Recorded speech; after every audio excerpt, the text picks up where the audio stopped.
মাদারীপুরের কালকিনি উপজেলার ১২টি স্থানে ও সদর উপজেলার কীর্তিনাশা নদীর গোবিন্দপুর, দক্ষিণকান্দি, পাঁচখোলার আড়িয়ালখা নদীর পুরাতন ফেরিঘাট এলাকায় নদী ভাঙন দেখা দিয়েছে।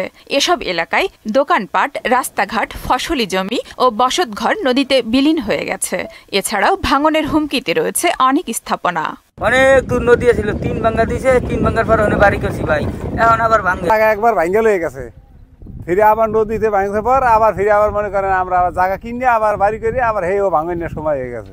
বাড়িঘর ছিল, এবার জমিও ছিল, তারপর 10 দিনের ভিতরে ভাঙে নিয়ে গেছে। ঘর দুয়ার যে আছে সব নদীতে ভাঙে লয়ে গেছে। নদীতে তো অনেক নিচে, আর আমারটাও তো নিচে। এই যে তো টাইনে টুনে নাই কোনো রকম রাখছে। সরকার যদি এখন কোনো ব্যবস্থা নিত দ্রুত, তাহলে আমাকে একটু সুবিধা হইতো। আমরা আতঙ্কের উপরে আছি সবাই। নদীর ভাঙন রোধে কিছু জায়গায় ব্যবস্থা নেওয়া হচ্ছে এবং বাকি এলাকায় ঊর্ধ্বতন কর্তৃপক্ষের অনুমতি সাপেক্ষে ব্যবস্থা নেওয়ার আশ্বাস দিয়েছেন নির্বাহী প্রকৌশলী। কালকিনিতে প্রায় 12টা স্পটে ভাঙন আছে। তো আমরা ইতিমধ্যে একটা স্পটে চিহ্নিত করছি, যেটা খুবই গুরুত্বপূর্ণ।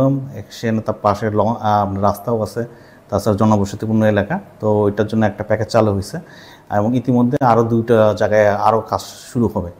এবং আমাদের অন্যান্য স্পটগুলোতে কাজ করার জন্য আমরা ঊর্ধ্বতন কর্তৃপক্ষের নিকট পত্র পাঠাইছি। আমরা যথাযথ কর্তৃপক্ষের মধ্যে অনুমতি পেলে প্রয়োজনীয় পদক্ষেপ নেব। মাদারীপুরের নদী ভাঙন কবলিত এলাকায় বাঁধের ব্যবস্থা করে স্থায়ী সমাধানের দাবি ক্ষতিগ্রস্তদের।